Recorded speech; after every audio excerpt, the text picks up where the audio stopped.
हमारे चैनल को सब्सक्राइब करें और बेल आइकन दबाएं। हाय, मैं हूं आदित्य श्रीवास्तव और आप मुझे अभिजीत के नाम से जानते हैं। For more episodes of CID, subscribe to live crime and hit the bell icon.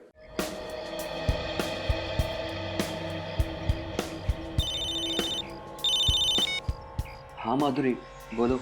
मैं कब से तुम्हारा इंतजार कर रही हूँ। माधुरी, मैं अभी क्लब में ही हूँ। मुझे स्विमिंग करने का मन कर रहा है। घर आने में देरी हो जाएगी। नहीं, तुम अभी इसी वक्त आ जाओ। मैं तुम्हारे बिना खाना नहीं खाऊंगी। देखो, तुम परेशान मत हो। तुम खाना खा के सो जाओ। मुझे घर आने में वक्त लग सकता है। क्या बात है आकाश, तुम्हारी आवाज, कोई परेशानी है क्या? नहीं, ऐसी कोई बात नहीं। कुछ तो है आकाश। माधुरी, ऐसी कोई बात नहीं है। तुम खामखा परेशान हो रही हो। नहीं, कुछ तो है।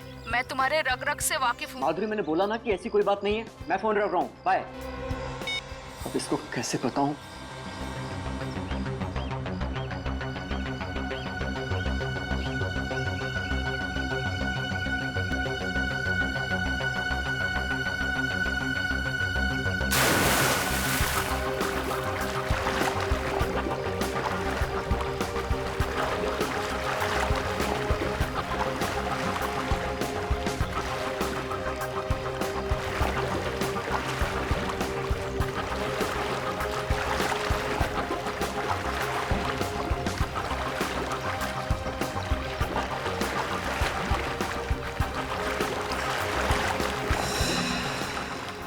क्या हो रहा है? मेरे हाथ पे काम क्यों नहीं कर रहे? कोई है? बताओ मुझे। कोई है? बताओ मुझे।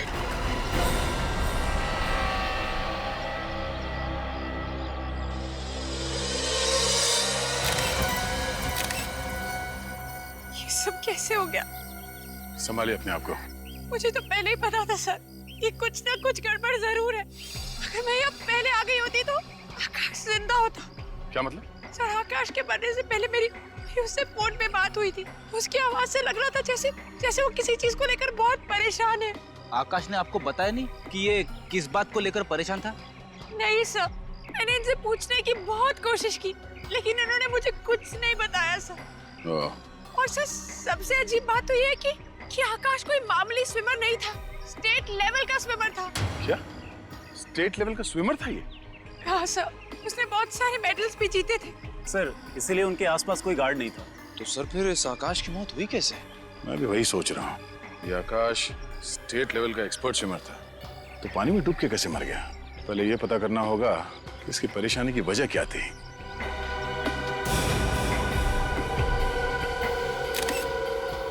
मोबाइल किसका?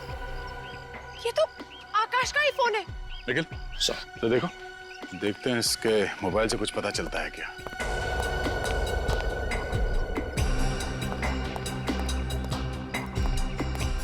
अरे आज एक एमएमएस आया। एमएमएस? सर, किसका है? किसी अननोन नंबर से एमएमएस आया, देखते हैं।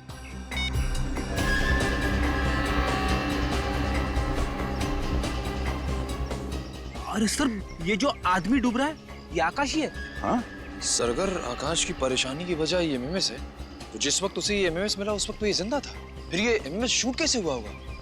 ये चेहरा आकाश का दिख तो रहा है, और मुझे लगता है ये आकाश है नहीं। आकाश नहीं है? क्या मतलब?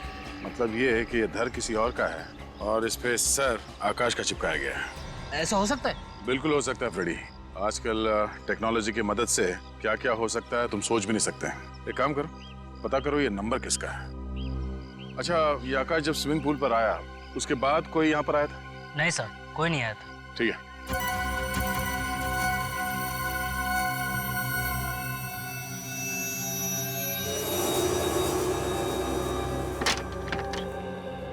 जी तारिका जी, क्या बताना चाहती हैं आप अशोक के खून के बारे में? भाई साहब, ये तारिका जी नहीं, मैं बताऊंगा। सर, मैं तारिका जी से बात कर रहा हूँ। आप बीच में घुसे चले आ रहे हैं। मैं बीच में इसलिए घुसा चला आ रहा हूँ क्योंकि ये रिपोर्ट मेरे पास है, इसलिए मैं बताऊंगा। अच्छा, रिपोर्ट आपके पास है? जी। अब बताइए, आपको रिपोर्ट से मतलब है या तारिका जी से मतलब है? मतलब तो तारिका जी से ही है। रिपोर्ट आप बता दीजिए। ठीक है, तारिका जी से पूछ। अरे सर, एक मिनट, आप तो गुस्सा हो गए सर। प्लीज रिपोर्ट बता दीजिए, एसीपी साहब इंतजार कर रहे हैं। इस आकाश के खून में एलएसडी मिला है। सर, वही एलएसडी जो एक ड्रग है? Lysergic acid diethylamide. एक बहुत ही खतरनाक किस्म का ड्रग है जिसे लेने से इंसान एक अलग ही काल्पनिक दुनिया में पहुंच जाता है। हैलुसिनेशंस होने लगते हैं उससे। न सिर्फ हेलोसिनेशन होता है बल्कि उसका ब्लड प्रेशर भी बढ़ जाता है, उसका दिमाग सुन्न हो जाता है, वो रोजमर्रा की डेली रूटीन की चीजें भी ढंग से नहीं कर पाता है। उसे दरअसल समझ में नहीं आता है कि उसके आसपास हो क्या रहा है। मतलब ये ड्रग लेने के बाद अगर कोई स्विमिंग करने जाए, फिर चाहे वो कितना ही अच्छा स्विमर क्यों ना हो, डूब के मर जाएगा। एग्जैक्टली अभिजीत, इसीलिए ये आदमी डूब करके मर गया। इसके खून में हमें बहुत ज्यादा मात्रा में LSD मिला है। कमाल है, इतनी ज्यादा मात्रा में LSD लेने के बाद ये आकाश तैरने गया ही क्यों?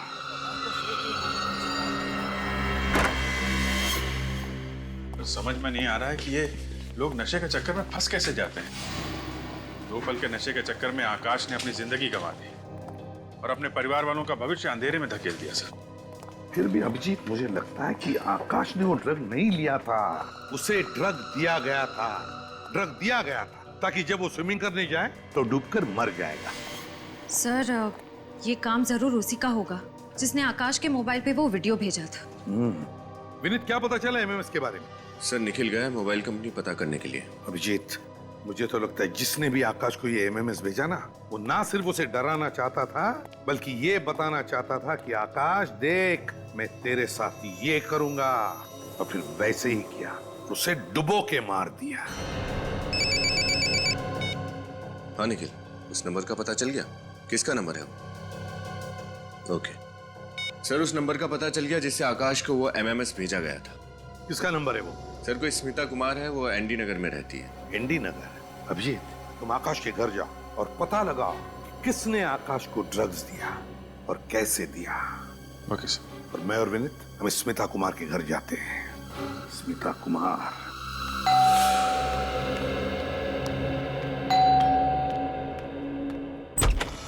साहब, आप लोग?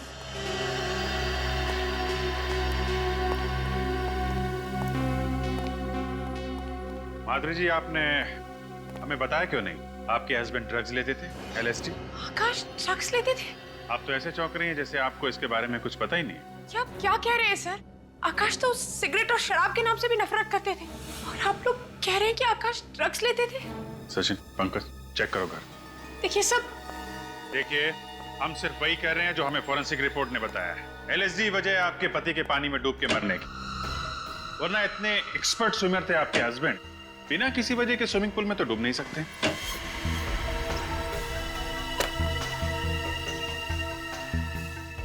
देखिए सर, आकाश और मैं 8 साल से एक साथ रह रहे थे। अगर आकाश को ड्रग्स लेने की आदत होती तो कभी ना कभी तो मुझे इस बारे में जरूर पता चलता। और मान लीजिए सर कि आकाश ड्रग्स लेता भी था तो वो ड्रग्स लेकर स्विमिंग करने क्यों जाता?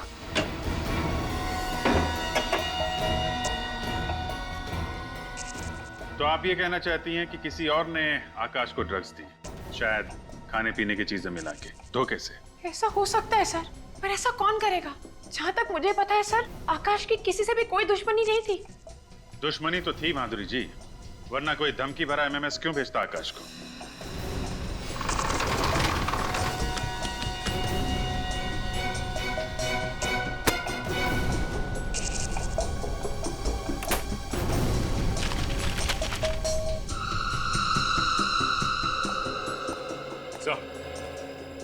हाँ सच, ये देखिए सर, ये बाथरूम में कलोन की बोतल मिली है जिसमें कैप्सूल छुपा के रखे गए। ये देखिए, लगता है LSD है ये। इसका मतलब है कि आकाश चोरी छुपे ड्रग्स लेता था? आकाश के कॉलोन की बोतल में ड्रग्स, और इसके बारे में आपको कुछ भी पता नहीं है? आप मुझ पे शक कर रहे हैं? ये ड्रग कैसे आई? ये तो डॉक्टर सुरेश को पता होगा। डॉक्टर सुरेश? हाँ सर, आकाश को जब भी कोई प्रॉब्लम होती थी तो वो उन्हीं के पास जाता था। डॉक्टर सुरेश?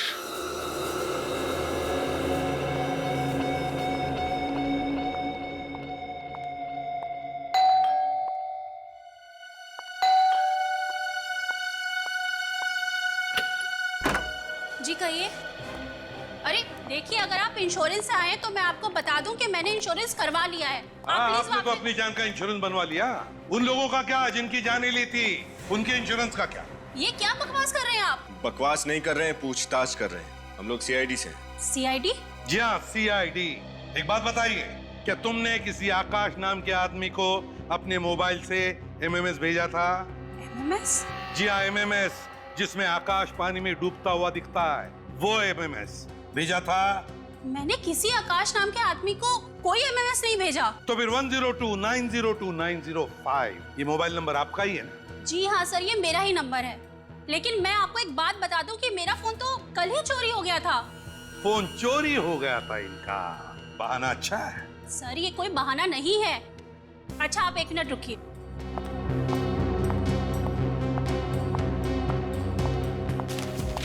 ये देखिए सर, मैंने अपने फोन के चोरी होने की रिपोर्ट भी लिखवाई थी। कहाँ चोरी हुआ था आपका मोबाइल? सर आकांक्षा मॉल के पार्किंग लॉट से।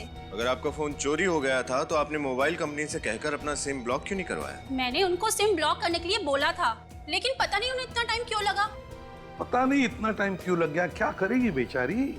खैर जरा बताइए, आपका ये मोबाइल चोरी हुआ कैसे, जरा हम भी तो सुने। सर मैं आकांक्षा मॉल के पार्किंग लॉट में फोन पर बात कर रही थी, तभी एक आदमी अचानक पीछे से बाइक पर आया और मेरा फोन चोरी करके भाग गया। अचानक मोटरसाइकिल पर आया और उसने आपका फोन छीन लिया और भाग गया। तो फिर आपको कुछ न कुछ तो याद होगा ही, उस आदमी का चेहरा या फिर मोटरसाइकिल का नंबर या फिर किस तरह की मोटरसाइकिल थी या फिर कोई खास बात, कुछ तो याद होगा। सर हाँ? मुझे सिर्फ इतना याद है कि वो एक लाल रंग की स्नोडेन बाइक पर था और उसकी बाइक की टंकी पर एक जलती हुई खोपड़ी का स्टिकर लगा हुआ था। आकांक्षा मॉल का पार्किंग लॉट, लाल रंग की स्नोडिल बाइक और उसकी टंकी पर जलते हुए खोपड़ी का स्टिकर। डॉक्टर सुरेश? जी हाँ, कहिए। हम लोग सीआईडी से हैं। लेकिन सीआईडी वालों का हमारे क्लिनिक में क्या काम? आकाश आपका ही पेशेंट था? आकाश वो स्विमर? जी हाँ, वो स्विमर, उसकी मौत हो गई। आकाश की मौत हो गई? मगर कैसे? पानी में डूबने से। मगर आकाश तो बहुत अच्छा स्विमर था और उसको बहुत सारे स्विमिंग के मेडल मिले हुए थे, भला उसकी पानी में डूबने से कैसे मौत हो सकती है? वो इसलिए कि जब वो पानी में डूब रहा था तो एलएसडी नशे की चपेट में था। आकाश और नशा? मुझे तो यकीन ही नहीं हो रहा। अगर आकाश नशा कर रहा होता तो हमें उसके routine test, urine test, blood test में पता लग गया होता। आकाश ने कभी भी किसी प्रकार का कोई नशा नहीं किया। अच्छा, आकाश के घर से हमें ये कैप्सूल मिले। ये कैप्सूल तो मैंने ही उसे दिए थे। आपने? तो ये कैप्सूल एलएसडी के नहीं है? लेकिन एक मिनट, ये बिल्कुल वैसे ही कैप्सूल हैं जो मैंने आकाश को दिए थे। मतलब ये एलएसडी की कैप्सूल है? ये एलएसडी का कैप्सूल है। मगर आपने किस लिए कैप्सूल दिए थे आकाश को? क्या बीमारी थी उसे? आकाश को बाइपोलर डिसऑर्डर था। बाइपोलर डिसऑर्डर था उसे? जी, आप लोगों को तो मालूम होगा, इस बीमारी में मरीजों को बहुत सारे मूड स्विंग होते हैं। मूड स्विंग्स मतलब वो अचानक से हंसने लग जाते हैं और फिर अचानक से रोने लग जाते हैं? हाँ, कुछ ऐसा ही। जब वो उदास होते हैं तो डिप्रेशन में चले जाते हैं और जब खुश होते हैं तो इतना खुश हो जाते हैं कि खुशी से फूले नहीं समाते। इसीलिए आकाश के मूड को काबू में रखने के लिए हमने वो वाले मूड स्टेबलाइजर के कैप्सूल दिए थे।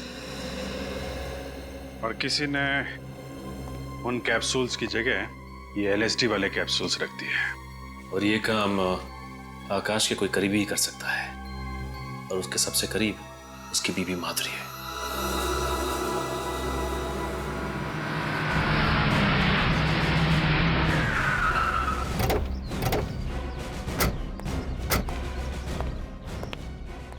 हमें एक बाइक के बारे में पूछताछ करनी है। पूछताछ करना चाहते हैं साहब? ये कोई पूछताछ केंद्र थोड़ी ना है साहब। मेरे पास फालतू टाइम नहीं है, टाइम पास करना है तो कहीं और जाइए। सीआईडी का नाम सुना है कभी?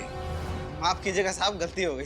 तब बताओ, कल दोपहर को 1 बजे एक आदमी आया था बाइक पर, उसने एक औरत का मोबाइल चुराया और फिर भाग गया। वो कुछ याद आता है? लाल कलर की स्नोडेल बाइक थी और उसकी टंकी पर एक स्टिकर लगा हुआ था जली हुई खोपड़ी का। हाँ साहब, याद आया साहब। मैंने मेम साहब के साथ उस बाइक वाले का पीछा करने की कोशिश की थी, लेकिन साहब वो भाग निकला। उस आदमी का चेहरा देखा तुमने? कुछ याद है उसके बारे में? साहब उसने हेलमेट पहन रखी थी, इसलिए मैं चेहरा नहीं देख पाया। उसे गाड़ी का नंबर तो नोट करके रखा होगा? हाँ साहब, नंबर है। बताओ जल्दी। कल दोपहर को 1 बजे। साहब ये रहा, ये ATZ BT 0197। ATZ BT 0197। RTO को फोन करो, उनसे कहो यहाँ पर भी एक बाइक दिखे या मिले तो तुरंत हमें इन्फॉर्म करने के लिए। सर आप पहले भी तो घर की तलाशी ले चुके हैं, दोबारा क्यों लेनी है तलाशी? माधुरी जी, आपको मालूम था कि आकाश को बायपोलर डिसऑर्डर की बीमारी थी? आकाश को बाइपोलर डिसऑर्डर था? जी हाँ, डॉक्टर सुरेश ने हमें सब कुछ बता दिया है। मगर सर, अगर आकाश को बाइपोलर डिसऑर्डर था तो उसने मुझे बताया क्यों नहीं, छुपाया क्यों मुझसे? पीछे चिपका रहेगा क्या? जरा वहां जा। ताज्जुब तो हमें भी हो रहा है कि आपको ये बात पता कैसे नहीं है। कोई पति अपनी पत्नी को इतनी बड़ी बीमारी की बात क्यों नहीं बताएगा? ऐसा कैसे हो सकता है कि आपको इस बीमारी के बारे में कुछ भी नहीं मालूम? सब मेरी तो कुछ भी समझ में नहीं आ रहा है। सब मैं, आप लोगों को अभी भी ऐसा लग रहा है कि ये सब कुछ मैंने किया है? सब एक काम कर, बाहर जा, मिलने चाय बना के ला और साथ में बिस्किट लेके आ, भूख लग रही है मेरे को। देखिए माधुरी जी, आकाश अपनी कोलोन की बोतल में बायपोलर डिसऑर्डर की दवाई रखता था।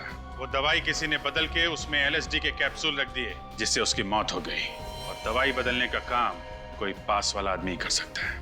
क्या क्या कह रहे हैं सर? मैं ठीक कह रहा हूँ। आजा, घुस जा इसमें, घुस जा इसके अंदर, पीछे हट।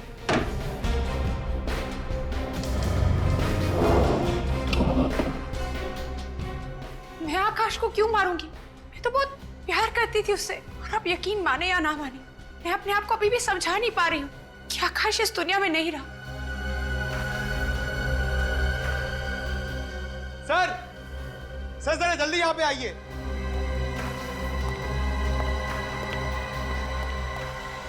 हाँ पंकज? सर ये देखिए, इस घड़ी के ऊपर एक कैमरा छुपा के रखा हुआ है।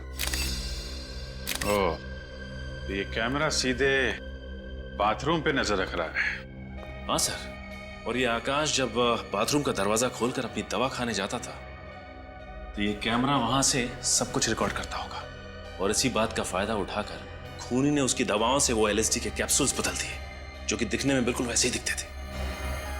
माधुरी जी, अब आप कहेंगे कि आपको इस कैमरे के बारे में भी कुछ नहीं मालूम? प्लीज मेरी बात का यकीन कीजिए, मुझे नहीं पता सर कि ये कैमरा यहाँ पर कैसे आया। तुम्हें मालूम है? नहीं साहब, इसके बारे में मुझे भी कुछ नहीं मालूम। अच्छा पंकज, कैमरा निकाल लो, पता करते हैं ये कैमरा कहां से खरीदा गया और किसने खरीदा।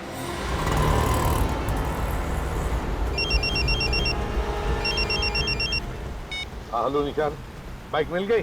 कहाँ पर? त्रिपोलिया बाजार। ठीक है, हम अभी आते हैं। अच्छा, लेकिन हम तुम्हें पहचानेंगे कैसे? पिस्ता कलर का शर्ट पहना है तुमने और डार्क पैंट। ओके विनीत, गाड़ी घुमा लो आप।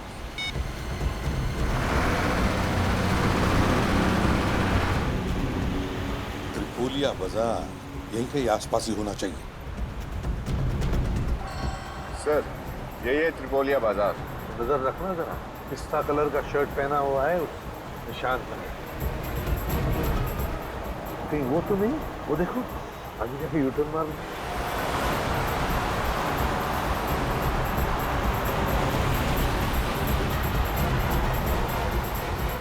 निशान,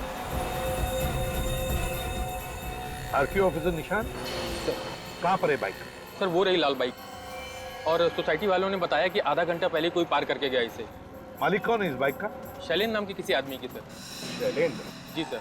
सर पिछले हफ्ते ये बाइक चोरी हुई है। एक हफ्ते पहले बाइक चोरी की गई है। ठीक है निशान, thank you very much, good work. जा सकते हैं। Thank you. विनीत बड़ा चालाक है ये। उसने बाइक चुराई, फिर मोबाइल चुराया, दोनों अलग अलग लोगों का, ताकि उस तक कोई पहुंच न सके। Yes sir. आधे घंटे पहले यहाँ आया है, वो गया कहाँ होगा? ज्यादा दूर नहीं गया होगा। तेरा मैप निकाल, देखे तो सही है त्रिपोलिया बाजार है क्या? हम इस वक्त यहाँ हैं। एक तरफ तो पूरा रेसिडेंशियल एरिया है और इस तरफ सारे ऑफिसेज हैं। सर ये अंदाजा लगाना बहुत ही मुश्किल होगा कि आदमी किधर गया है। हम कहीं जाने वाले नहीं है उसे ढूंढने के लिए। हम यहीं पर रुके रहेंगे, यहीं पर इंतजार करेंगे उसका। जरूर आएगा वो अपनी बाइक लेने के लिए, आएगा जरूर। एक्सक्यूज मी, आप जरा ये कैमरा देखिए, ये आपने बेचा है? हाँ सर, ये कैमरा हमने बेचा है। हम लोग CID से हैं, ध्यान से सोच के बताओ किसे बेचा है। एक मिनट सर। हाँ सर, ये कैमरा हमने हेमंत नाम के आदमी को 1 हफ्ता पहले बेचा था। ये हेमंत का नंबर और पता तो होगा तुम्हारे पास? नहीं सर, वो तो नहीं है। आप सिक्योरिटी सिस्टम बेचते हैं और आपके पास उस इंसान का कोई रिकॉर्ड नहीं है? वो सर वो। अच्छा ये बताओ, उसने पैसे कैसे दिए थे? क्रेडिट कार्ड से या फिर कैश? सर पेमेंट तो उन्होंने कैश से ही दिया था। कैश? दिखने में कैसा था? सर हाँ सर, थोड़ा थोड़ा याद है। अरे यार, आप सिक्योरिटी सिस्टम्स बेचते हैं और आप ही के पास सिक्योरिटी कैमरा नहीं लगा हुआ है। आपका सुझाव तो अच्छा है, मैं बहुत जल्दी लगवा लूंगा। सुझाव का क्या करोगे? हेमंत को जो करना था वो करके चला गया। पंकज, हो गया? एक बार बताओ, वो आदमी कैसे आया था यहाँ पे? किसी के साथ आया था, अकेले आया था? क्या बात कर रहा था यहाँ पे? किसी से फोन पे बात कर रहा था? कुछ भी याद है उसके बारे में? हाँ सर, वो फोन पे बात कर रहा था। क्या बात करता, कुछ सुना तुमने? क्या कह रहा था, क्या कह रहा था? दिमाग पे जोर डालो, याद करो, क्या कह रहा था वो? हाँ सर, याद आया। वो फोन पे कह रहा था कि मैं वेयर हाउस बहुत जल्दी पहुंच जाऊंगा। कौन सा वेयर हाउस? ये तो नहीं बोला उसने फोन पर सर। एक बात तो पक्की है, उस एमएमएस वाले खूनी ने किसी वेयर हाउस को अपना अड्डा बना रखा है। तुम्हें उसके बारे में जो भी याद है, जितना भी याद है, उसका स्केच बनवाओ। ब्यूरो चलो। सर अगर ये बाइक लेने वापस ही नहीं आया तो? चोरी की बाइक है, हो सकता है छोड़ के भाग गया हो। आएगा वो विनीत, जरूर आएगा बाइक लेने के लिए। हाँ अभिजीत, मतलब पता चल गया कैमरा कहाँ से खरीदा था? कैमरा खरीदते वक्त किसी वेयर हाउस का जिक्र भी किया था। कैसा वेयर हाउस अभिजीत? कौन सा वेयर हाउस पता चला? बिल्कुल, हम पता लगा लेंगे वेयर हाउस का। Good work Vineet. जरा मैप देखो, त्रिपोलिया बाजार का देखो, आसपास कोई वेयर हाउस है क्या? ये देखिए सर, इस बाजार के इस तरफ 4 वेयर हाउस है सर। तो हो सकता है ये खूनी इन चारों में से किसी एक वेयर हाउस में छुप कर बैठा होगा। वेयर हाउस चलते हैं। सर लेकिन अगर हमारे जाने के बाद ये बाइक लेने वापस आया तो? ये बाइक वाला भाग कर जाएगा कहाँ? चलो पहले वेयर हाउस चलते हैं, खूनी को देखते हैं।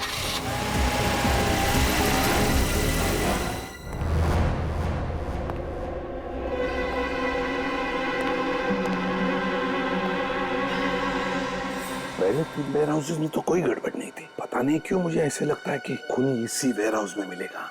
चौकन्ना रहना।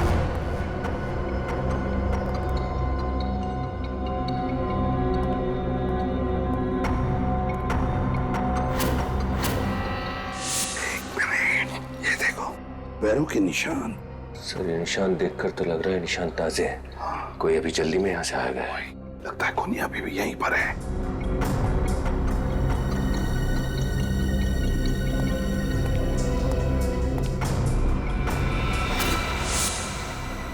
लैपटॉप, और फिर यहाँ पर कोई भी नहीं। ये भाग तो नहीं गया। लैपटॉप खोलो और देखो, देखो क्या है लैपटॉप पर।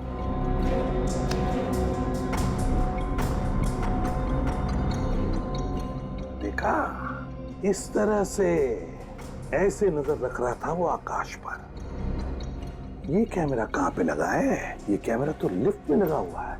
लेकिन आकाश की बिल्डिंग में तो लिफ्ट थी ही नहीं। तो फिर ये जगह कौन सी है? किस बिल्डिंग की लिफ्ट है ये? सर हो सकता है आकाश शायद इस बिल्डिंग में आता जाता था। या तो ऐसा भी हो सकता है कि आकाश के अलावा वो किसी और पर भी नजर रख रहा था और शायद उसका खून करना चाहता है। और वो जो भी है इस बिल्डिंग में रहता है। कौन सी जगह हो सकती है? ये देखो विनीत, लिफ्ट खुल गई। देखो लिफ्ट के सामने बोर्ड लगा हुआ है, आनंद मोहन हाउसिंग सोसाइटी। इसका मतलब ये आदमी आनंद मोहन सोसाइटी में रहता है। आनंद मोहन सोसाइटी।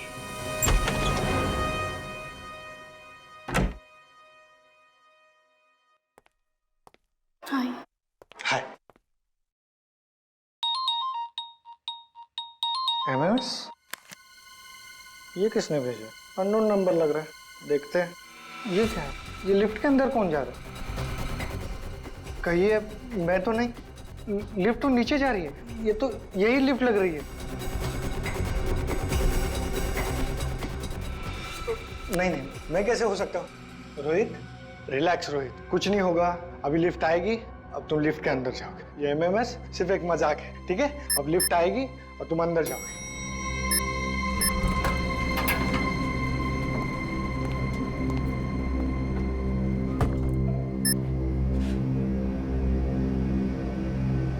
मैं तो खामखा डर रहा था, कुछ नहीं हुआ। ये क्या हो रहा है? बचाओ! ये तो ऐसे हो रहा है जैसे कुछ एमएमएस में दिखा था। बचाओ! कोई है? कोई है? लिफ्ट चला! बचाओ! कोई है? लिफ्ट चला!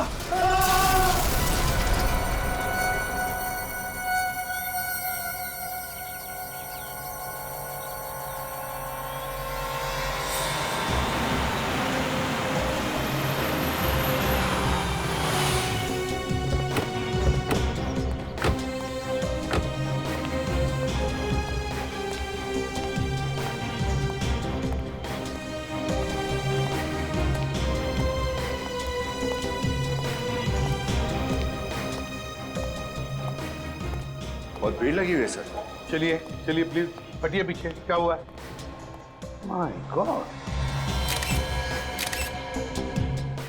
ये हुआ कैसे? सर पता नहीं लिफ्ट नीचे गिर गई और ये आदमी बेचारा मर गया। अचानक ये लिफ्ट नीचे गिर गई? Yes sir. और ये आदमी लिफ्ट के अंदर ही था और मर गया? जी हाँ। कुछ तो गड़बड़ है विनीत, कुछ तो गड़बड़ है। एक काम करो, पूरी मशीनरी, पूरा केबल वगैरह चेक करो अच्छी तरह से लिफ्ट का। देखो किसी ने कुछ हरकत की है क्या। एक बात बताओ, किसी ने भी लाश को हाथ तो नहीं लगाया?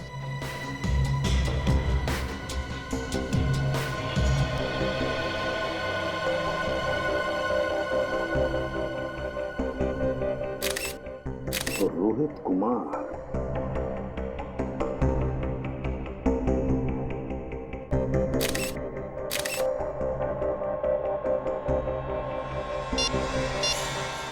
माय गॉड, वैसा ही धमकी भरा एमएमएस जैसा आकाश को भेजा था। कैमरा?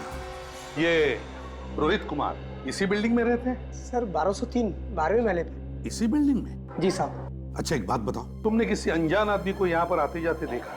सर तो कोई आदमी नहीं आया था सर। तो याद करके बताओ, कोई बाहर का आदमी आके गया होगा। हाँ साहब, वो लिफ्ट मैकेनिक आया था। लिफ्ट ठीक करने वाला आया था? Lift mechanic? हाँ साहब। उसका तुमने आइडेंटिटी कार्ड वगैरह देखा? कंपनी का कार्ड था उसके पास? हाँ चेक किया था, आईडी बराबर था। क्या नाम है उसका? ऋतिकेश नाम था। उसने कोई नंबर वगैरह दिया अपनी कंपनी का या उसका खुद का? हाँ सर, मोबाइल नंबर लिया है मैंने। क्या नंबर है बताओ।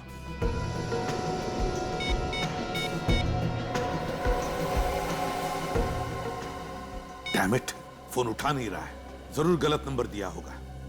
सर। हाँ सर, ये लिफ्ट अपने आप नीचे नहीं गिरी, इसके साथ छेड़खानी हुई है। यही शक था मुझे। लिफ्ट मैकेनिक बनकर आया था।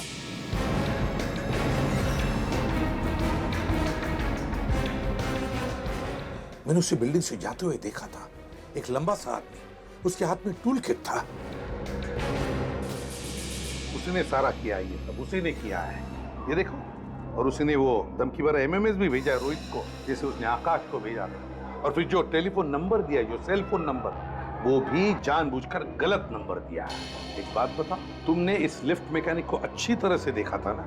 जी साहब। उसका चेहरा तुम्हें अच्छी तरह से याद है? अच्छी तरह से? हाँ साहब। तो क्या तुम उसका चेहरा बनाने में, उसका स्केच बनाने में हमारी मदद करोगे? हाँ साहब। गुड।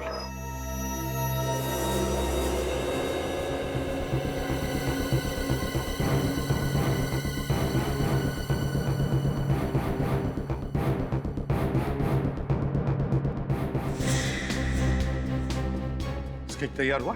सर एक लगभग रेडी है, दूसरा तैयार हो रहा है। एक बार दोनों स्केच बन जाए सर, पता चल जाएगा ये दोनों खून आपस में जुड़े हुए हैं या नहीं। है, कनेक्शन है। पहले रोहित और आकाश को एमएमएस भेजा गया, फिर एमएमएस देखने के बाद इन दोनों का खून किया गया। आकाश को पानी में डुबो के मारा गया और रोहित को लिफ्ट में। दोनों के खून में कोई ना कोई संबंध जरूर है। रोहित और आकाश के बारे में पता लगाना चाहिए। सर श्रेया लगी हुई है, बस डिटेल्स लेके आने वाली है। सर। हाँ। दोनों स्केच तैयार हो गए सर।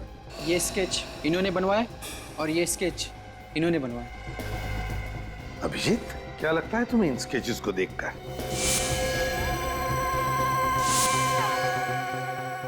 सर गौर करने वाली बात तो है सर। जरा इसका ये चश्मा और दाढ़ी मूछ निकालो। जी सर।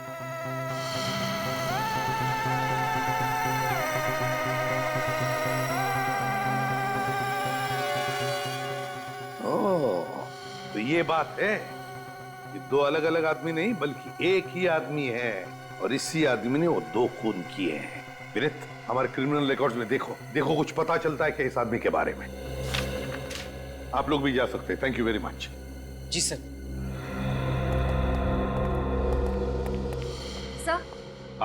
सर आकाश और रोहित के बीच क्या कनेक्शन है उसके बारे में पता चल गया। अच्छा, क्या?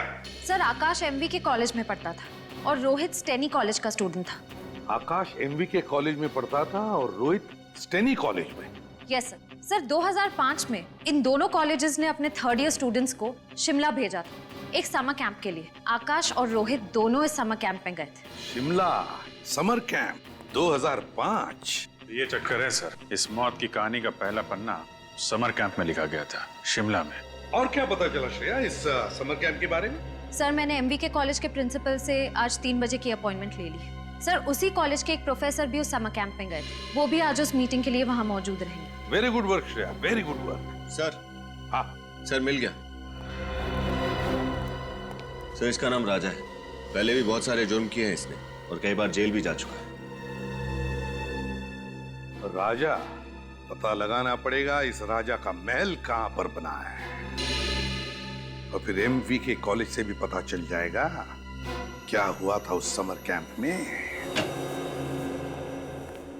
नमस्ते सर। आइए आइए, मैं आप लोगों का इंतजार कर रहा था। और ये है यहाँ के प्रोफेसर जिसे आप मिलना चाहते हो। नमस्ते सर। नमस्ते। तो आप ही इन बच्चों को 2005 में शिमला के समर कैंप लेके गए थे? जी। ओके। प्रोफेसर साहब जरा ये फोटो देखिए, इन दोनों को पहचानते हैं आप? हाँ, इसे मैं अच्छी तरह से पहचानता हूँ। ये आकाश है और ये शायद रोहित। अरे वाह, आपकी याददाश्त तो काफी अच्छी है।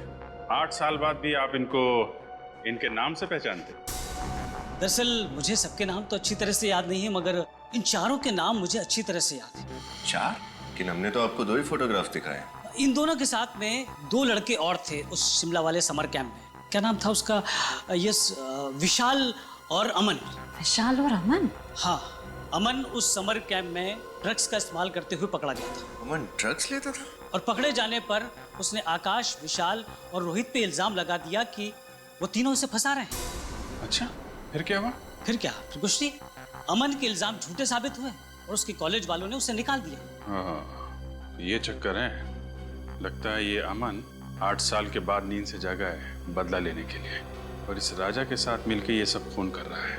प्रिंसिपल साहब, ये रोहित और अमन का एड्रेस मिल सकता है ना? हाँ जरूर इंस्पेक्टर साहब, मैं इन दोनों का कॉलेज से पता करके आपको बताता हूँ। प्लीज जरा जल्दी कीजिएगा, किसी की जिंदगी और मौत का सवाल है।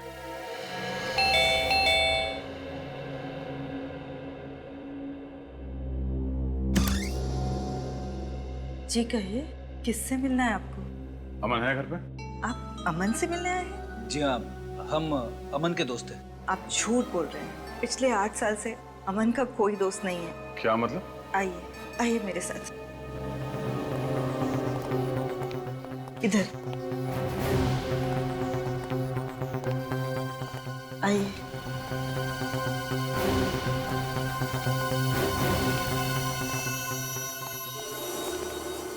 ये है अमन।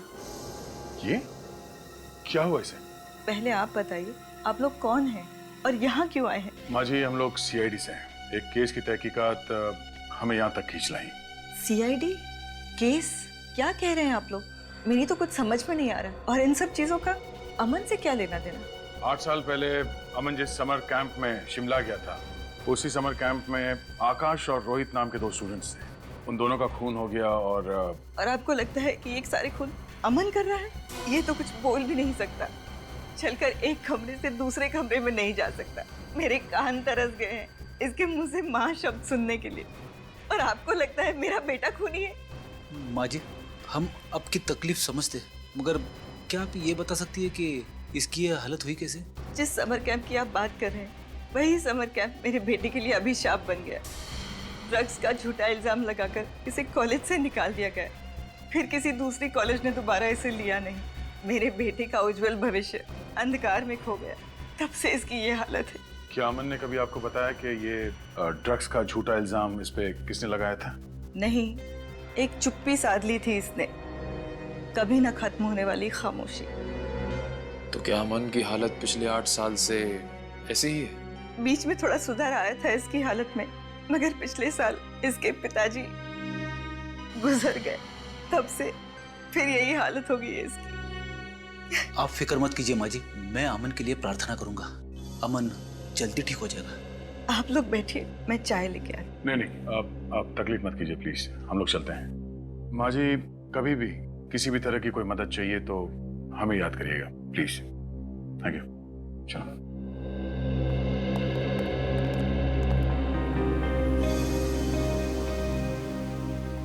सर, अमन इस हालत में है ही नहीं कि वो किसी का खून कर सके। इसका मतलब कोई ऐसा इंसान है जो अमन की इस हालत का बदला लेना चाहता है। हाँ फ्रेडी, जरूर आकाश, रोहित और विशाल ने अमन को फंसाया होगा। इस खूनी का अगला शिकार विशाल ही होगा। पंकज, बिल बजा।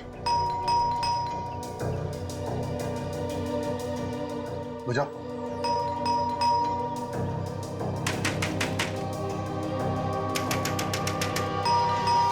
विशाल सर, ये दरवाजा खोल क्यों नहीं रहा है? कहीं कुछ हो तो नहीं गया? गैस की बदबू आ रही है। मास्क पहन लो, मास्क पहन लो। विनीत। Yes sir. मस्जिद से दरवाजा खोलो।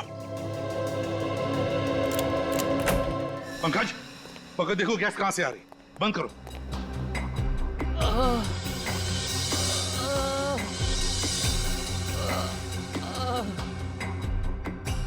विनीत, किसी के कराने की आवाज आ रही है, शायद उस तरफ से।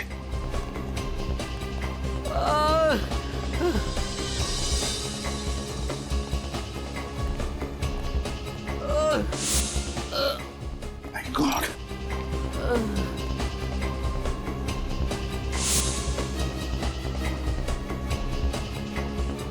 तुम विशाल हो ना? सर विशाल। विशाल? विशाल क्या हुआ? सर, इसे बचा लो सर। किसे किसे बचा लीजिए? हैं? मेरी मंगेतर प्रिया को। क्या हुआ प्रिया को? कहाँ है वो? राजा क्या? इसे अपने साथ ले गया। राजा प्रिया को अपने साथ ले गया? हाँ? कुछ पता है कहाँ गया? सर। पंकज, तुम इसे हॉस्पिटल ले जाओ, हालत बहुत खराब है। विनीत, श्रेया को फोन करो, बुला लो उसे। हमें प्रिया को बचाना चाहिए, जल्दी। पंकज, हम लोग जाते हैं।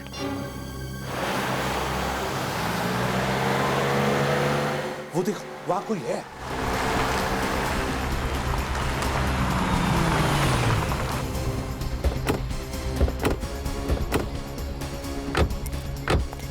सर, कहीं ये प्रिया तो नहीं?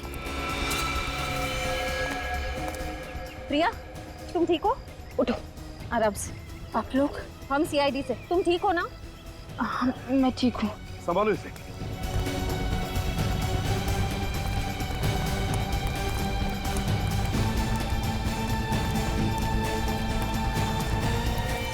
देखो देखो, ये जिंदा है क्या? सर, ये तो राजा है। राजा? ये तो मर चुका है सर। नहीं आता। गाड़ी यहाँ पर क्रैश हुई है, राजा यहाँ मरा पड़ा है, वो प्रिया वहां पर है। ये सब हुआ कैसे होगा? पता नहीं क्यों मुझे लगता है सारा सच सामने नहीं आ रहा है। कुछ तो गड़बड़ है। गाड़ी को चेक करते हैं अच्छी तरह। देखो जरा।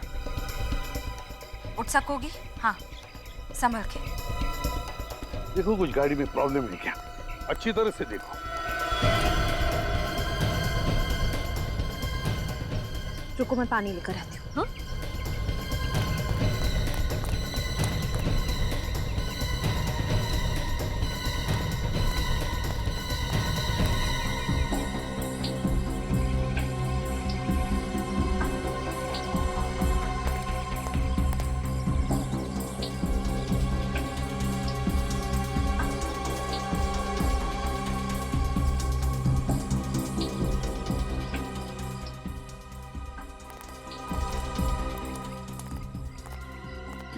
अब कैसी हो? मैं बिल्कुल ठीक हूँ सर। आप लोगों ने मेरी जान बचाई, इसका एहसान मैं जिंदगी भर नहीं भूल पाऊंगी। अरे नहीं, लेकिन ये सब हुआ कैसे? हाँ, मैं और विशाल घर पर टीवी देख रहे थे, तभी अचानक घंटी बजी। मैंने दरवाजा खोला तो ये जबरदस्ती घर के अंदर घुस आया। विशाल को मारने लगा, कहने लगा कि कोई पुराना कर्म है जिसकी सजा इसे चुकानी ही होगी। फिर क्या हुआ? फिर विशाल को अधमरा करके किचन की ओर चला गया गैस ऑन करने के लिए। फिर मुझे जबरदस्ती अपने साथ ले जाने लगा। कह रहा था कि मेरे साथ क्या करना है इसका फैसला उसका बॉस ही करेगा। बॉस? मतलब राजा का कोई बॉस भी है? हाँ सर, मैं बहुत रोई, बहुत चिल्लाई, अपने आप को बचाने की मैंने बहुत कोशिश की, लेकिन ये जबरदस्ती मुझे अपने साथ ले आया। मगर एक बात समझ में नहीं आई प्रिया कि ये एक्सीडेंट कैसे हुआ? मैंने भी हार नहीं मानी सर। ये ड्राइविंग सीट पर बैठा था, मैंने स्टीयरिंग व्हील इस बड़े से पत्थर की तरफ घुमा दिया, मैं गाड़ी से कूद गई, गाड़ी इस पत्थर से जा टकराई और शायद तभी इसकी मौत भी हो गई। मतलब राजा ड्राइविंग कर रहा था, फिर प्रिया ने पूरी स्टीयरिंग व्हील ऐसे घुमा दी और गाड़ी को क्रैश कर दिया। सर राजा तो मर गया, अब उसके बॉस तक कैसे पहुंचेंगे हम? बॉस तो मिल गया विनीत, बॉस तो सामने ही है। बॉस सामने है? मतलब बॉस सामने है। विनीत सर, ये दोनों सीट देखो। ये सीट तो बहुत आगे है। हाँ, ड्राइवर की सीट बहुत ही आगे है, इसका मतलब समझ गए? विनीत, ये राजा कम से कम 6.25 फीट का आदमी है। क्या वो ड्राइविंग सीट इतनी आगे लेकर वो ड्राइविंग सीट पे बैठ सकता है, ड्राइविंग कर सकता है? ये बात तो है सर। समझ गए? समझ गया सर। आप लोग मुझ पर इल्जाम लगा रहे हैं, मैं भला विशाल पर हमला क्यों करवाऊंगी? बताता हूँ। राजा से आकाश और रोहित का खून करवाया, मगर विशाल बच गया, और अब तुमने राजा को ही मार डाला ताकि तुम तक कोई भी पहुंच ना सके, समझे? रुक! कहाँ भाग रही हो? सबको एमएमएस भेजने का बड़ा शौक है ना तुम्हें? ये रहा तुम्हारा इनाम।